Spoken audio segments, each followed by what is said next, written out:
What news বাংলায় আপনাদের স্বাগত জানাচ্ছি। যেই খবরটি আপনাদের সামনে নিয়ে আমরা উপস্থাপিত করছি, তৃণমূলের মুখপাত্র দেবাংশু ভট্টাচার্য আজ সুন্দরভাবে দেখিয়েছেন যে তৃণমূল কংগ্রেস শুধু যে মুসলমান ভোটের উপরে ভিত্তি করেই একমাত্র সরকার গড়েছে এমন নয়, এবং বিজেপি সম্প্রতি যে দাবি করেছে যে 180টি তারা আসন পাবে, সেটিও সম্পূর্ণ ভিত্তিহীন।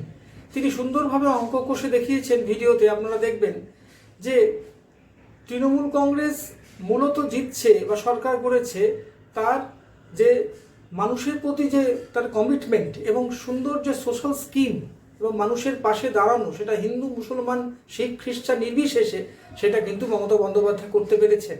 সুতরাং এই কথা বলা ঠিক নয় যে শুধুমাত্র মুসলিম ভোটের উপর ভিত্তি করেই মমতা বন্দ্যোপাধ্যায় সরকার করেছেন, তা একেবারেই নয়। তিনি সুন্দরভাবে অঙ্ক কষে দেবাংশু দেখিয়েছেন যে যেখানে হিন্দু অধ্যুষিত অঞ্চল সেখানেও তৃণমূল জিতছে, যেখানে মুসলমান ভোট কম আছে বা একদম নেই সেখানেও পর্যন্ত তৃণমূল জিতেছে।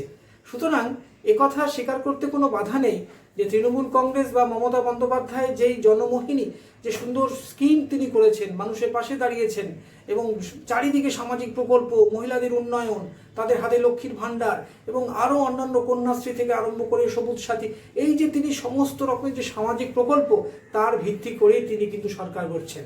উল্টো দিকে আমরা বিজেপিকে যদি দেখি, তারা যে 180টি আসনের দাবি করছেন সেটিও কিন্তু একেবারেই ভিত্তিহীন, কারণ তাদের সাপোর্টেও সেভাবে কিন্তু কেউ যাচ্ছে না। কারণ মমতা বন্দ্যোপাধ্যায়ের যে জনমোহিনী যে স্কিমগুলো রয়েছে সেগুলো এতটাই মানুষের মনে দাগ কেটেছে যে তার কারণে কিন্তু সে কখনোই বিজেপি এখানে বেশি সুবিধা করতে পারবে না।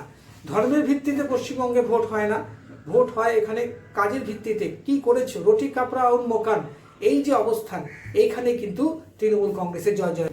ভিডিওটি ভালো লাগলে আপনাদের মতামত জানাবেন এবং চ্যানেলটি সাবস্ক্রাইব করবেন। নমস্কার। আমাদের ভিডিও ভালো লাগলে লাইক ও শেয়ার করুন, কমেন্ট সেকশনে গিয়ে জানান আপনাদের মতামত। আরও ভিডিও পেতে চ্যানেলকে সাবস্ক্রাইব করুন। প্রতি মুহূর্তে খবরের আপডেট পেতে প্রেস করুন বেল আইকন।